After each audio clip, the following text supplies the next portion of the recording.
नमस्कार दोस्तों आज की वीडियो में यार हम बात करने वाले हैं। अगर आपने अपना डिप्लोमा कंप्लीट कर लिया है और आप अपना बीटेक में एडमिशन लेना चाहते हैं, लेकिन आप जॉब भी करना चाहते हैं, आप चाहते हैं कि आप डिप्लोमा के बाद प्राइवेट कंपनी में जॉब कर लें और आप अपनी साथ में बीटेक कर लें, या भाई एक ऐसा भी केस हो सकता है कि आप डिप्लोमा के बाद अपनी जॉब कर रहे हैं, प्राइवेट जॉब कर रहे हैं, या 1 साल हो चुका है और अब आप सोच रहे हैं कि क्यों ना बीटेक कर ली जाए, और आपका भाई या तो फाइनेंशियली बोल लीजिए या कैसे भी बोल लीजिए, आप उतना अफोर्ड नहीं कर सकते कि आप जॉब छोड़कर बीटेक कर पाओ। आपको जॉब करना मैंडेटरी है, मतलब आपका ये सीन है कि यार जॉब तो मुझे करनी ही करनी है, क्या अगर मैं बीटेक भी साथ में करूंगा तो उसके एग्जाम, उसकी पढ़ाई, ये सब मैनेज कर पाऊंगा या नहीं। तो यार उसी के बारे में बात करने वाला हूं। या फिर एक डाउट और रहता है कि यार अगर मैं जॉब कर रहा हूं तो जब मेरे एग्जाम होंगे या प्रैक्टिकल्स होंगे तो क्या जब कंपनी छुट्टी दे देगी मुझे या नहीं देगी। तो वो सारे डाउट भाई आज आपकी इस वीडियो में क्लियर हो जाएंगे। और हाँ, मैं यहाँ पर एक बात और बता देता हूँ, अगर आपको ये लगता है कि यार ऐसी कॉलेज होंगी या नहीं जो कि जहां पर आप नहीं जाओगे, कोई फर्क नहीं पड़ता, अगर आप एग्जाम देने चले जाओ बस वहीं पर आपका काम हो जाएगा। मतलब कि कहने का मतलब मेरा ये है कि आपको डेली कॉलेज नहीं जाना है भाई, रेगुलर बेसिस पे आपको सिर्फ एग्जाम और प्रैक्टिकल के वक्त जाना है। तो भाई ऐसी भी कॉलेज होती हैं जो कि ऐसे करा देती हैं कि आप कॉलेज ना आओ। अब ऐसी कौन सी कॉलेज है यार, देखो आपको टॉप लेवल की कॉलेज तो ऐसी मिलेंगी नहीं। और यार जब आपको भी पता है कि जब आप डिप्लोमा के बाद बीटेक कर रहे हो और बीटेक जॉब के साथ कर रहे हो, तो यार आप टॉप लेवल की कॉलेज में एडमिशन लेने का कोई मतलब भी नहीं बनता है, क्योंकि वहां पर आपको एक डिग्री की जरूरत होती है। क्योंकि यार अगर आप प्राइवेट सेक्टर में काम कर रहे हो ना, तो डिप्लोमा के बेसिस पे आप उतना अच्छा ग्रो नहीं कर पाओगे। बीटेक करना बहुत ज्यादा जरूरी होता है, और ये उन लोगों को पता है जो ऑलरेडी डिप्लोमा के बाद जॉब कर रहे हैं, और जिनको नहीं पता, जिन्होंने भी जॉब नहीं करी डिप्लोमा के बाद या अभी वो डिप्लोमा में है, तो भाई मैं आपको बता दूं, अगर आपको प्राइवेट सेक्टर में ग्रोथ लेनी है, प्राइवेट सेक्टर में अगर आपको काम करना है, तो भाई आपको बीटेक की डिग्री होना बहुत जरूरी होती है, वरना डिप्लोमा के बेसिस पे आपकी उतनी अच्छी ग्रोथ नहीं हो पाती है भाई प्राइवेट सेक्टर के अंदर। तो यहाँ पर देखो बीटेक करना मैंडेटरी हो जाता है अगर आप प्राइवेट में काम कर रहे हो, प्राइवेट सेक्टर में ही आपको अपना फ्यूचर बनाना है और एक अच्छा पैकेज पे अपने आप को लेके जाना है। अब भाई यहाँ पर दिक्कत यह है कि यार डिप्लोमा के बाद आप फाइनेंशियली बोल लीजिए या और ऐसी कोई बात कंडीशन है आपकी लाइफ में कि यार आप जॉब नहीं छोड़ सकते क्योंकि आप फाइनेंशियली इंडिपेंडेंट रहना चाहते हो, या फैमिली बैकग्राउंड इतना अच्छा नहीं है, क्योंकि बीटेक की फीस भी भाई कम से कम आप किसी भी कॉलेज में लोगे तो 60-70 हज़ार रुपए पर एनएम के हिसाब से तो जाएगी ही जाएगी। और विच इज वेरी ट्रू कि भाई बहुत सारे लोग अफोर्ड नहीं कर पाते, इसमें कोई गलत नहीं है। तो भाई देखो सबसे पहले अगर आपको कॉलेज ढूंढना है कि ऐसी कौन सी कॉलेज है, तो देखो सबसे जो टायर 3 की कॉलेज होती है, मतलब कि जो नॉर्मल कॉलेज होती है, एवरेज कॉलेज होती है, उनमें जाके बात करिए, उनके स्टाफ से जाके बात करिए, आपको बहुत आराम से कॉलेज देखने को मिल जाएंगे। क्योंकि बहुत सारे लोग मेरे ऐसे कॉन्टैक्ट में हैं जिन्होंने ऐसी कॉलेजों से अपनी बीटेक कंप्लीट की है या कंप्लीट कर रहे हैं। अगर भाई आपको उन कॉलेज का एड्रेस चाहिए तो मैं उन कॉलेज का एड्रेस भी बता दूंगा। एक लड़का भाई जो कॉलेज से कर रहा है, वो मेरठ में एक कॉलेज है उससे कर रहा है, और एक भाई अलीगढ़ में कॉलेज है उससे कर रहा है। तो भाई ये अब जरूरी नहीं है कि आप अलीगढ़ में हो, मेरठ में हो, आप किसी भी सिटी से हो सकते हो। तो भाई इसलिए मैं आपको यही बता रहा हूँ कि आपको खुद सर्च करना पड़ेगा वो कॉलेज, क्योंकि मैंने एक वीडियो पहले बनाई थी जिसमें कि बहुत सारे लोगों के कमेंट सेक्शन में ये कमेंट थे कि भैया आपको 1-2 कॉलेज बता दो हमें जिसमें हम एडमिशन ले लें। तो भाई यार मैं कॉलेज बताऊंगा और वो आपके शहर से बहुत दूर हुई तो कोई फायदा नहीं है ना इतनी दूर लेने से। आप ट्राई करना कि उस कॉलेज में एडमिशन लो जहां आप जॉब कर रहे हो, उसके 50-60-100 किलोमीटर के अंडर हो कि कभी भी अगर एग्जाम हो तो आप जा सको। चलो यार ये तो हमने थोड़ा सा ओवरव्यू किया, अब हम मेन बात पे आते हैं कि यार आप प्राइवेट जॉब कर रहे हो, ठीक है, अभी डिप्लोमा के बाद आप प्राइवेट जॉब कर रहे हो या आप करने वाले हो बीटेक के साथ, तो यार कैसे मैनेज करोगे एग्जाम को, या कैसे आप पढ़ाई मैनेज करोगे, और क्या कंपनी छुट्टी देंगी आपको या नहीं, बहुत जरूरी बात हो जाती है यहाँ पर ये। तो देखो सबसे पहले तो भाई मैं एक बात बता दूं कि अगर आप जॉब के साथ अपनी बीटेक करना चाहते हो ना, अगर आप चाहते हो कि आप जॉब के साथ अपनी बीटेक करो, तो सबसे पहले जिस ब्रांच से आपने डिप्लोमा किया है उस ब्रांच से ही आप अपनी बीटेक करना। अब ऐसा क्यों बोल रहा हूं वो मैं आपको बता देता हूं। यहां पर भाई आपको पढ़ाई में मैनेज करना बहुत ज्यादा इजी हो जाएगा। जैसे मैं एक एग्जांपल लेके चलता हूं, आपने अपना डिप्लोमा यानी पॉलिटेक्निक मैकेनिकल इंजीनियरिंग से की है, तो भाई अगर आप अपनी बीटेक भी मैकेनिकल इंजीनियरिंग से करोगे तो देखो फर्स्ट ईयर के जो सब्जेक्ट होते हैं बीटेक में वो तो आपको पढ़ने नहीं है, फिजिक्स, केमिस्ट्री, मैथ, ये तो आपको पढ़ना नहीं है। जो बीटेक सेकंड ईयर में सब्जेक्ट होते हैं, डायरेक्ट आपका बीटेक सेकंड ईयर में एडमिशन होगा डिप्लोमा के बाद, तो बीटेक सेकंड ईयर में आपको सब्जेक्ट मिलेंगे, जैसे कि मैकेनिक्स मिलेगा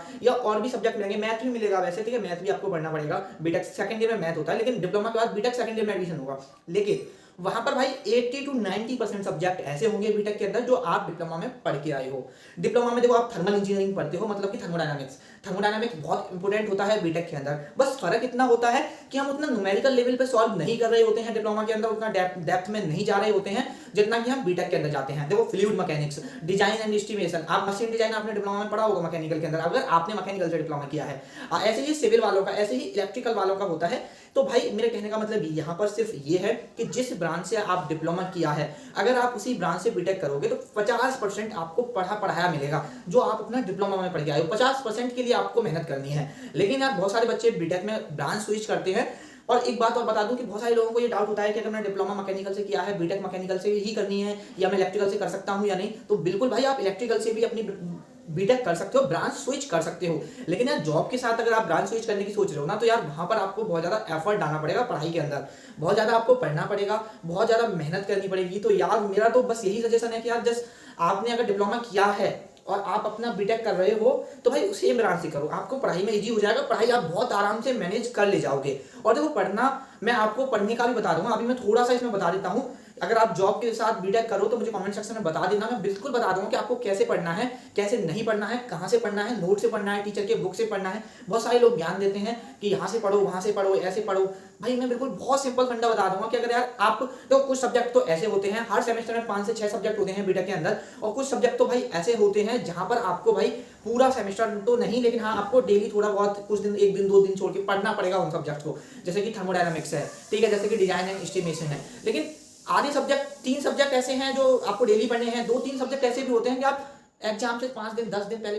पढ़ लोगे ना तो सफिशिएंट है। और भाई आपने क्वांटम करके नाम सुना होगा, ये क्वांटम आते हैं बीटेक के अंदर, 99 बच्चे क्वांटम पढ़ते हैं। और भाई आप भी क्वांटम पढ़ के बहुत आराम से पास हो सकते हो। क्वांटम पढ़ने की स्ट्रेटजी आनी चाहिए कि यार क्वांटम को कैसे पढ़ना है। क्वांटम को आप लास्ट के 10-15 दिन में कवर कर सकते हो, कैसे करना है वो बिल्कुल मैं उस पर अलग वीडियो बना दूंगा, पूरी स्ट्रेटजी बता दूंगा कि क्वांटम आपको बुक से तो पढ़ना नहीं है, ना ही आपको बुक परचेज करनी है, क्योंकि यार आपको डेप्थ में नहीं जाना है, क्योंकि आप रेगुलर बेसिस पे जा नहीं रहे हो, आपके पास उतना टाइम भी नहीं है कि आप बुक से पढ़ सको, आप बुक में उतना एफर्ट डाल सको, ठीक है। तो आपको क्वांटम क्या होता है, क्वांटम बेसिकली भाई अगर आप देखो अभी आप बीटेक में नहीं हो तो आप क्वांटम के बारे में भी नहीं जानते होंगे। क्वांटम बेसिकली भाई क्या होता है, जैसे कि आप डिप्लोमा में 10 ईयर प्रीवियस ईयर पेपर आते थे, वैसे ही आपके वहां पर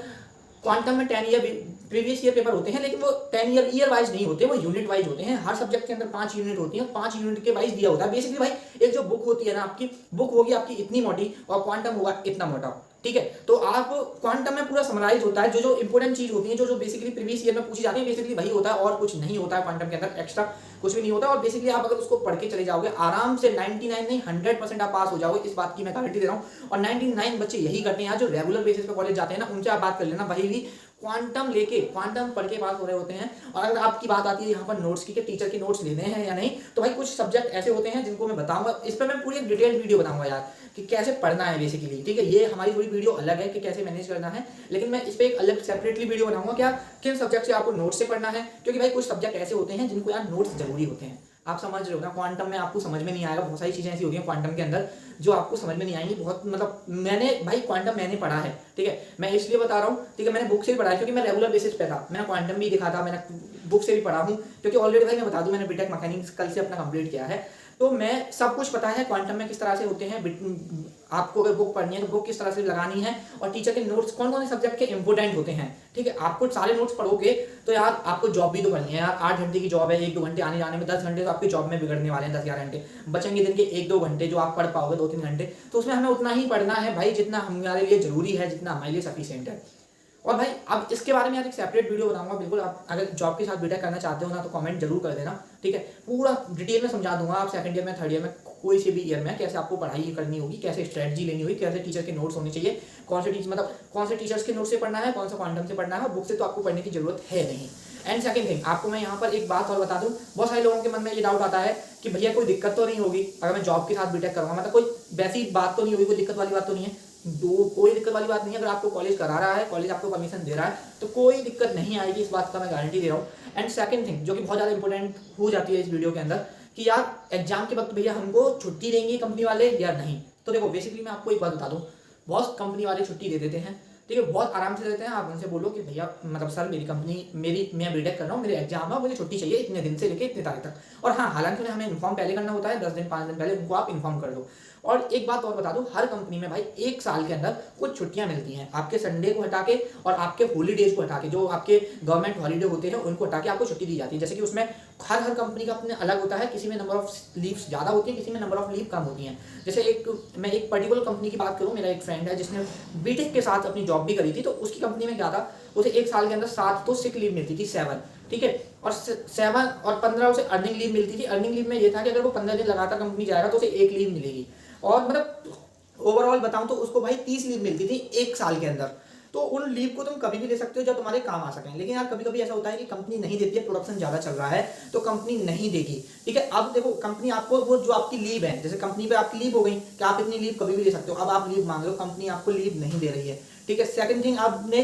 आपको वैसे भी आपने बोला कि मेरे एग्जाम है, आपको कंपनी तब भी आपको छुट्टी नहीं दे रही है एग्जाम के बेसिस पे, तो उसमें आप एक काम कर सकते हो, बिना कंपनी को बताए, बिना कुछ किए आप एब्सेंट हो जाओ, ठीक है। अपने पेपर दो, आराम से चिल करो, 15-20 दिन में आपके पेपर खत्म हो जाएंगे, मैक्सिमम 15 दिन में हो जाते हैं। 15 दिन में आराम से पढ़ के पेपर देके आओ, और किसी एक एमबीबीएस डॉक्टर से भाई आपको सिर्फ क्या करना है, एक मेडिकल बनवाना है। मैं बहुत सिंपल सॉल्यूशन बता रहा हूँ। अगर भाई देखो कुछ झूठ अच्छे होते हैं जैसे बोला जाता है, तो आप इसमें आप अपना एक मेडिकल सर्टिफिकेट बनवाना है सिंपली आपको, एक किसी भी एक एमबीबीएस डॉक्टर से, यार बहुत सारे लोगों की जानकारी के डॉक्टर होते हैं और बहुत आराम से मेडिकल सर्टिफिकेट बन जाता है। मेडिकल सर्टिफिकेट पे क्या है भाई, एक जो हॉस्पिटल का आपका डॉक्यूमेंट होता है जिस पे आप दवाइयाँ लिखता है डॉक्टर, उसी पे ये लिख के दे देता है कि इस बंदे को ये प्रॉब्लम थी और इतने दिन तक बेड रेस्ट पे था या इतने दिन तक ये हॉस्पिटलाइज रहा है, ऐसा करके कुछ लिख देगा, ठीक है। और भाई डॉक्टर से अगर आपकी थोड़ी सी जानकारी है ना किसी भी डॉक्टर से, तो वो लिख देगा और कोई दिक्कत नहीं है। और जरूरी नहीं है कि एमबीबीएस हो, जिसका अपना क्लिनिक है, हॉस्पिटल है छोटा मोटा, आप उससे भी ये काम करवा सकते हो, जैसे बीएमएस बीयूएमएस वगैरह जो डॉक्टर होते हैं उनसे भी आप ये काम करवा सकते हो। तो ये तो है आपके पास लास्ट सॉल्यूशन, मतलब जो मेडिकल सर्टिफिकेट वाला सॉल्यूशन है ये बिल्कुल लास्ट सॉल्यूशन है,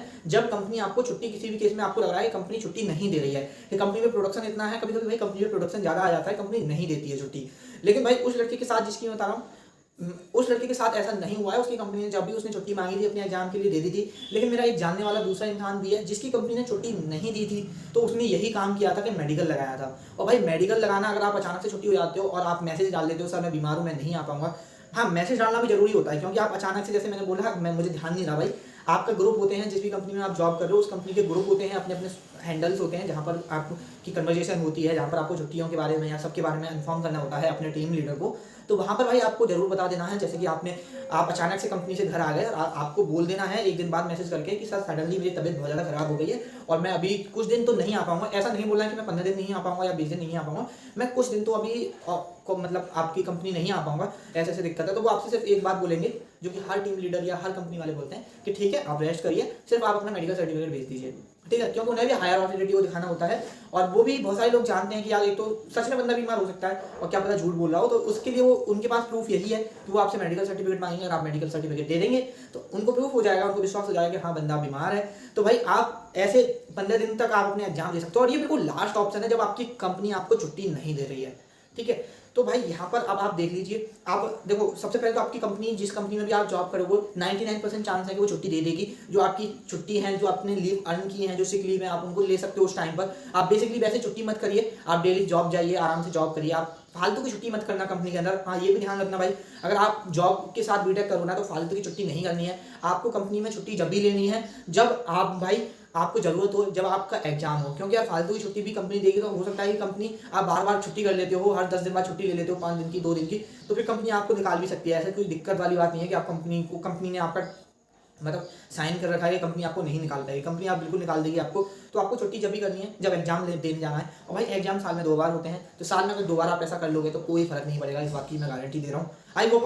आपके जो भी डाउट्स थे वो क्लियर हो गए होंगे इस वीडियो के अंदर। यार नहीं हुए हैं, कोई भी डाउट है कमेंट सेक्शन में करो, आपके डाउट बहुत वैल्यूबल होते हैं मेरे लिए। और भाई अगर आप मेरे काम को अप्रिशिएट करते हो, बता दिया करो आपको यार कैसा लगता है, क्योंकि अच्छा लगता है। बहुत सारे लोगों के बहुत अच्छे भी कमेंट आते हैं, तो भाई उनको देखकर लगता है कि हाँ मैं सही डायरेक्शन में अच्छा काम कर रहा हूँ और मुझे ऐसे ही काम करते रहना चाहिए।